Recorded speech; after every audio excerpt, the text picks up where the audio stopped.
ये वीडियो बहुत इंपॉर्टेंट होने वाली है। इस वीडियो में हम डाट से डाट मिलाकर ये दो देखने की कोशिश करेंगे कि पाकिस्तान की T20 क्रिकेट नीचे क्यों गई। बाबर आजम और मोहम्मद हारिस का इसमें क्या हाथ है। मोहसिन नकवी का बाबर आजम को बाहर रखने में क्यों ज़्यादा दिलचस्पी है। ये सारी चीज़ें इस वीडियो में हम डिस्कस करेंगे, लेकिन इस चीज़ को समझने के लिए आपको थोड़ा बैकग्राउंड पता होना चाहिए। वो कुछ यूं है कि 2023 के PSL से पहले हारिस ने एक स्टेटमेंट दी थी, और वो स्टेटमेंट ये थी कि एज ए ओपनर आके कोई भी 50 रन बना सकता है। प्लेयर वो होता है जो तीसरे चौथे नंबर पर आके रन बनाए और टीम को जितवाए। आप मुझे एज ए ओपनर भेज दें 50 रन हर दूसरे मैच में, मैं आपको बना के दे दूंगा। तो उन्होंने नाम नहीं लिया था किसी का, लेकिन ये डायरेक्ट इशारा था उनका बाबर आजम की तरफ। फिर 2024 के T20 वर्ल्ड कप से पहले पाकिस्तान की टीम ने फिटनेस कैंप लगवाया था काकोल में। तो जब फिटनेस कैंप वाइंड अप होने लगा था तो मोहसिन नकवी ने पूरी टीम को अशाइया दिया था, खाना दिया था, और पूछा था कि हम अपनी टीम में क्या बेहतरी कर सकते हैं, कहां हम गलती कर रहे हैं। तो सबसे पहला हाथ जो है वो मोहम्मद हारिस ने उठाया था। उसने कहा था कि हमें बस तेज क्रिकेट खेलनी है T20 में। ये जो लोग शुरू के ओवर खा जाते हैं ना, इससे अगर हम निकल आए तो हमारी T20 क्रिकेट जो है वो वापस ट्रैक पे आ सकती है। ये भी मोहम्मद हारिस का सीधा सीधा अटैक था बाबर पे और रिजवान पे।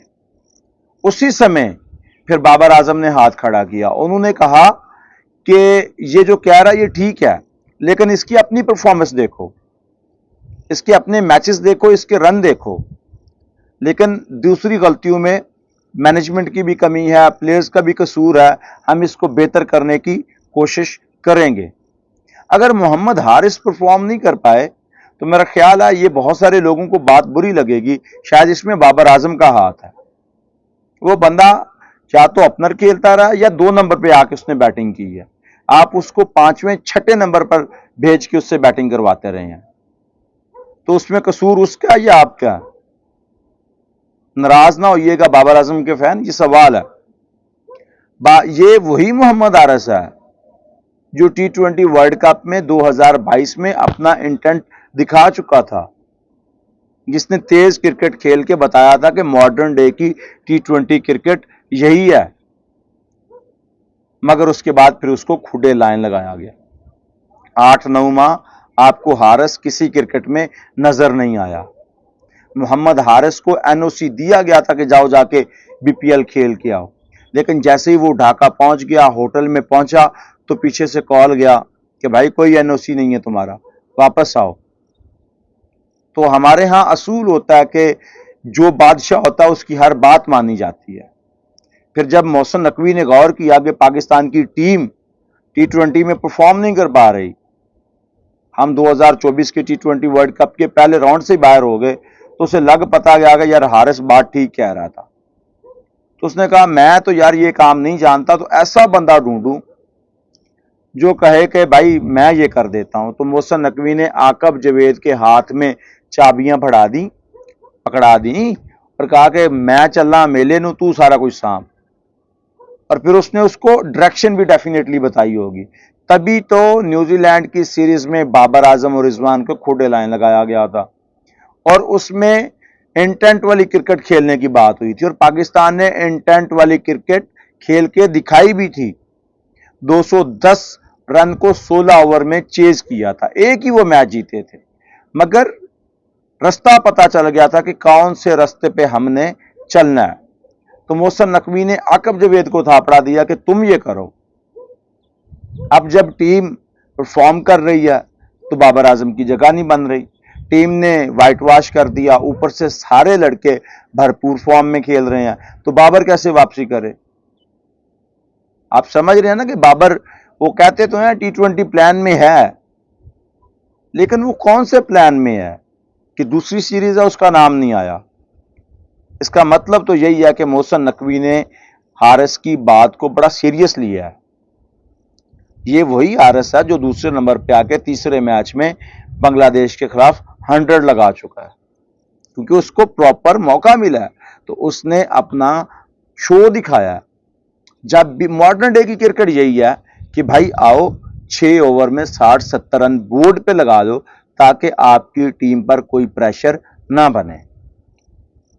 और बाबर और रिजवान का मसला ये था, शायद ये नहीं मैं कह रहा कि वो टीम के साथ सिंसियर नहीं थे, वो सिंसियर थे, लेकिन जब आपके यहाँ ब्लॉकेज आ जाती है ना, जब आप अपने ज़हन पे ये सवार कर लेते हैं कि मेरे सिवा ये कोई नहीं कर सकता, और फिर आप मॉडर्न डे की टेक्निक्स को नहीं सीखते, तो फिर आपके लिए मसले बनना शुरू हो जाते हैं। लोग आपको बड़ी बारीकी से वॉच करना शुरू हो जाते हैं। ये आप पे और रिजवान पे सबसे ज़्यादा तनकीद क्यों होती है? क्योंकि सबसे ज़्यादा टाइम आप लेते हैं। T20 में जो प्लेयर ज़्यादा टाइम लेता है उसकी जिम्मेदारी बनती है कि वो फिनिश करके आए। माइक हैसन की अप्रोच यही है, वो यही कहता है कि भाई T20 मॉडर्न डे की क्रिकेट में तेज खेलना है। अगर आपको 4 गेंदों पे 16 रन चाहिए तो सिंगल डबल से आप नहीं बना सकते, उससे ये देखा जाएगा कि आप हिट करते हुए नजर आ रहे हैं कि नहीं आ रहे।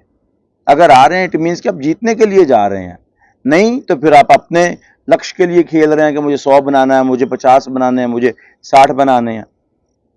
तो बाबर आजम और रिजवान पर यह दबाव है, और वो अगर बाहर हैं तो वो मोहसिन नकवी उसके पीछे पूरे हाथ के साथ खड़े हैं। यहां पे होता ये है कि जो भी हीरो बनता है ना, जो भी नया बादशाह आता है, वो अपनी टीम खड़ी करता है, और फिर जो पिछले बादशाह होते हैं उसको खुडे लाइन लगा दिया जाता है। ये आपको पता है कि बाबर आजम के बारे में माइक हैसन ने कहा था कि अगर तुम्हें टीम में खेलना है तो एज ए विकेट कीपर खेलो, लेकिन उसको डिनाइल किया। डिनाइल कब किया? जब प्रेशर आया। अब ये खबर या तो बाबर ने लीक करवाई है, या माइक हैसन ने लीक की है, या फिर ये खबर हमारे जैसे किसी आम आदमी ने बना के चला दी, और ये खबर पाकिस्तान के नेशनल टीवियों पे चली है। तो आप ये अंदाजा लगा सकते हैं कि बाबर को बाहर निकालने के लिए सारे प्रोग्राम चल रहे हैं, और इसमें बाबर आजम का अपना ही हाथ है। और वो हाथ इसलिए है कि बाबर ने मॉडर्न डे की टेक्निक्स के साथ T20 क्रिकेट नहीं खेली। आप T20 में डोमिनेट करते हैं हार्ड हिटिंग करके। अगर आप हार्ड हिटिंग ना भी कर रहे हो, कम से कम आप स्ट्राइक रोटेट कर रहे हो, आपकी जो स्ट्रेंथ है वो क्लासिक कवर ड्राइव है। कम से कम आपको 6 गेंदें खेलने को मिली हैं, 6 में कम से कम 3 चौके तो लगने चाहिए ना, या कम से कम 3 चौके लगने की कोशिश तो नजर आनी चाहिए। हमारी पहली विकेट गिरती थी, बाबर भाई स्लो खेलना शुरू हो जाते थे, वो फिर बर्डन बनता जाता था, फिर टीम का ज़हन बनता जाता था कि भाई अगर सारा कुछ इन्होंने करना है तो फिर यही करें, हमारे से कोई तवक्को न रखना। इस वजह से हमारी T20 की टीम नीचे गई है। अब माइक हैसन और पार्टी उसको उठाने की कोशिश कर रही है। अब बांग्लादेश की सीरीज और वेस्ट इंडीज में पता चलेगा कि ये कितना उठा पाते हैं।